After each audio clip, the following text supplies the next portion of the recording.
Mheshimiwa Rais wa Jamhuri ya Muungano wa Tanzania, kiongozi Daktari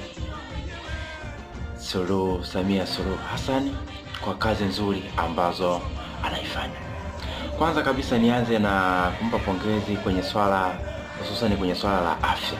Mama amepambana sana kwenye swala la afya. Ukitaka kuangalia, amejenga vituo vingi vya afya. Katika hivyo vituo vingi vya afya ambavyo amejenga, ameongeza pia vifaa vya kisasa ambavyo vimewawezesha hasa kina mama ambao tulikuwa tunaona idadi kubwa ya wakina mama ambao ni wajawazito wakipoteza maisha, lakini mama amepigana, amepambana, ameonyesha ushujaa wake kiasi kwamba mpaka sasa hivi vifo vya mama na watoto vimepungua kwa asilimia kubwa sana. Hilo pongezi kwako mama.